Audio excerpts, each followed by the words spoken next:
soul was free. Welcome back to New Mexicast, everyone.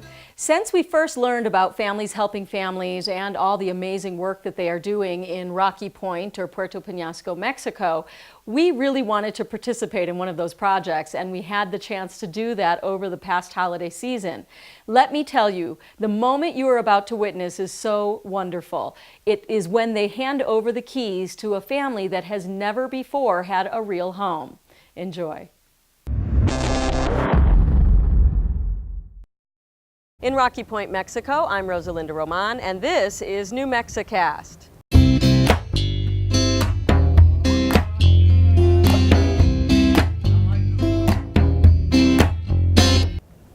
Welcome back to New Mexicast, everyone. For the past 3 episodes, we have taken a look at the community of Puerto Peñasco, or Rocky Point, Mexico, and the volunteers that are doing wonderful work to try to help transform the impoverished communities which lie just beyond these beautiful beaches. In this, the final installment of the 4-part series, we will take a look at a local family on one of the best days of their lives. This episode is brought to you by Life Invigorated Real Estate, where you can live above your means without living beyond your means.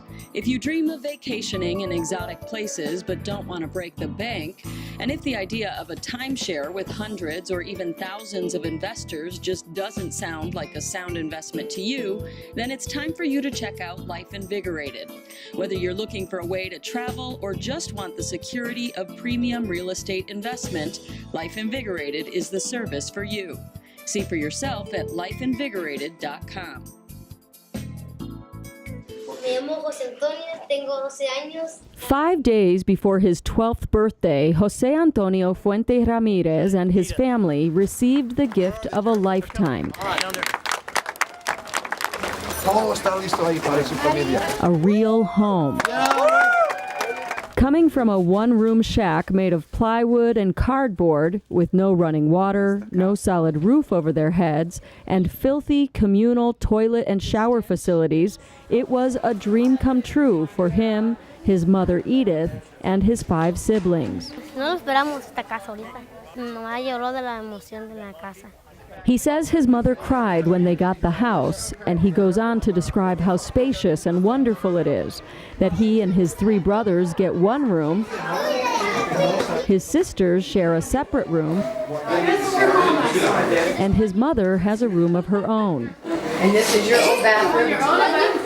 So many times in Mexico, people are all living in the exact same room.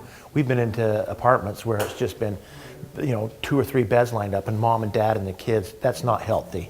Perhaps the most appreciated room is the bathroom, where for the first time in their lives, they can each have some real privacy. Well, Edith and her family have plenty of reasons to shed tears of joy over their new home. They weren't alone in getting misty-eyed. Building and donating Edith's home is also the realization of a dream for Ralph Pugh, Rod Herbert, Jared Parker, and their families. These kids have been praying all night long that this would be a house, because they came to Mexico to build a house for a family, not to build a garage. Through an American company called Families Helping Families, and with the help of nearly 200 volunteers, they raised the funds, bought the materials, and built more than 24 homes like this in Puerto Peñasco or Rocky Point, Mexico.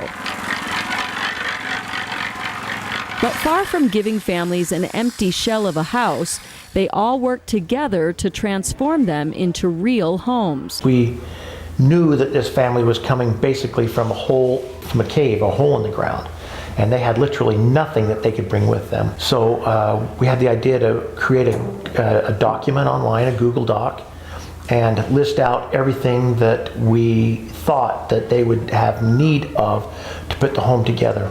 And then between ourselves and the people who were coming down, they could sign up for anything on that Google document that they wanted to bring with them or to provide when they got down here. So the first couple of days we were here, while some of the volunteers were building the 3 houses that we started this year, we had other volunteers ranging in age from very young, clear up to 86, in the house, putting the house together, making the beds, putting the dishes away, forks and knives that people had donated, plates, pans, towels, everything you can imagine that they would need for this little house. This is a school group in Utah. The teacher is one of the people who participated in the program. Yeah, Lindsay. And she took donations from all the school kids, and they came up with enough money. They wanted to buy something for this brand new Christmas house.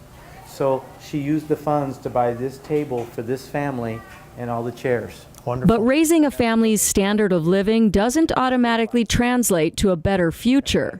Families Helping Families has learned from past experiences that it takes more than giving someone a house to turn their lives around. It has become important to us to help the families that we provide housing for to have a sense of pride and self-esteem in ownership and in providing for themselves. For those people that are disabled and cannot care for themselves, we do literally give the home to them. There have been a few instances of that.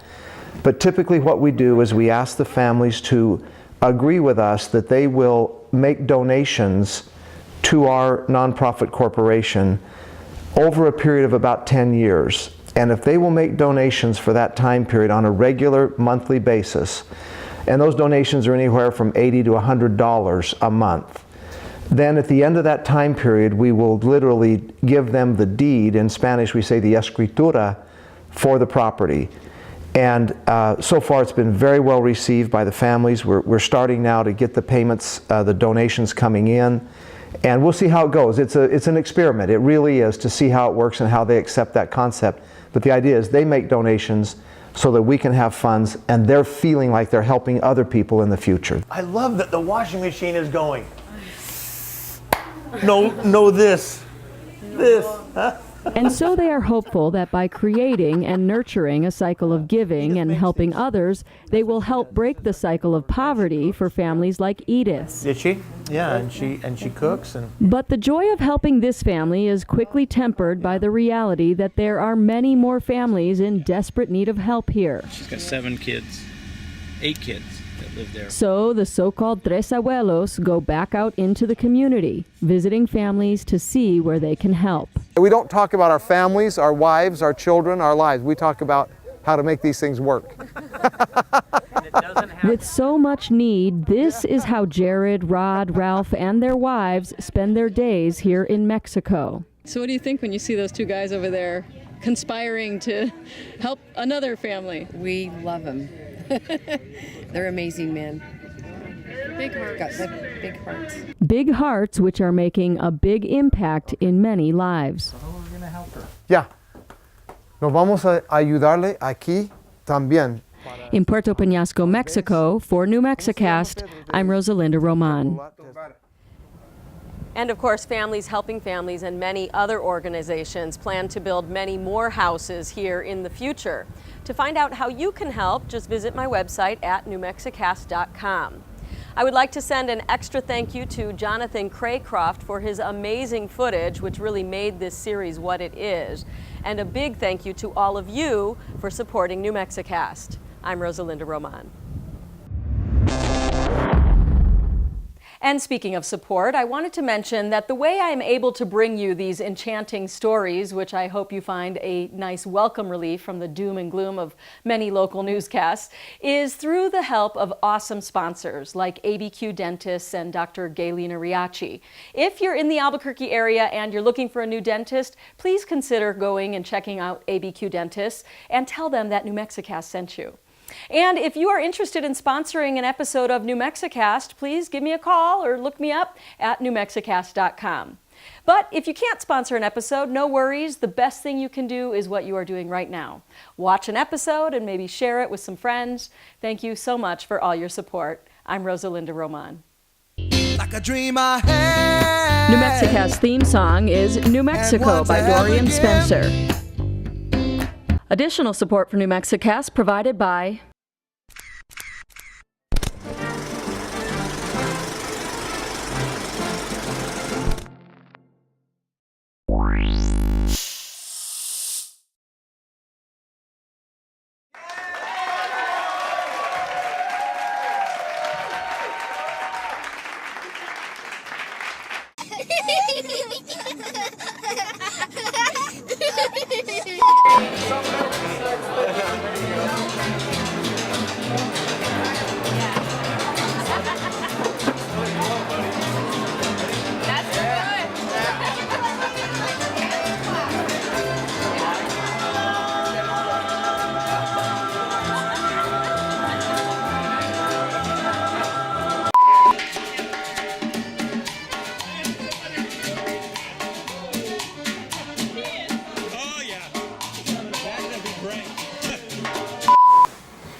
Your shoes have to be clean because they just cleaned it. Okay, thank you. They just cleaned it. Oh no.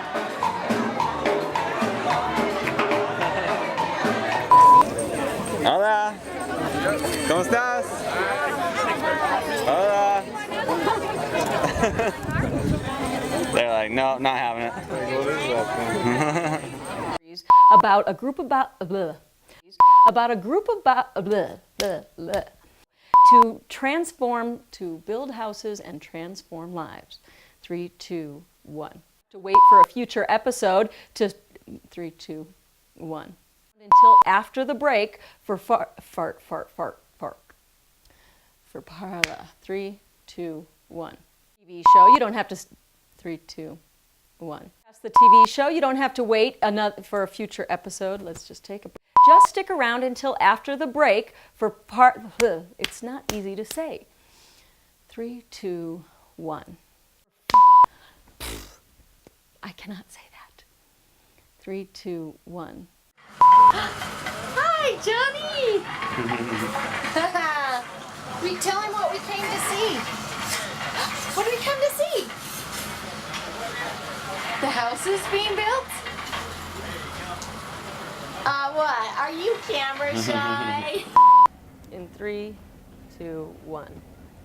In Rocky Point, Mexico, I'm Rosalinda Román, and I cannot see. It's so bright. It's brutal. Every time it hits you, a different face. Slow down.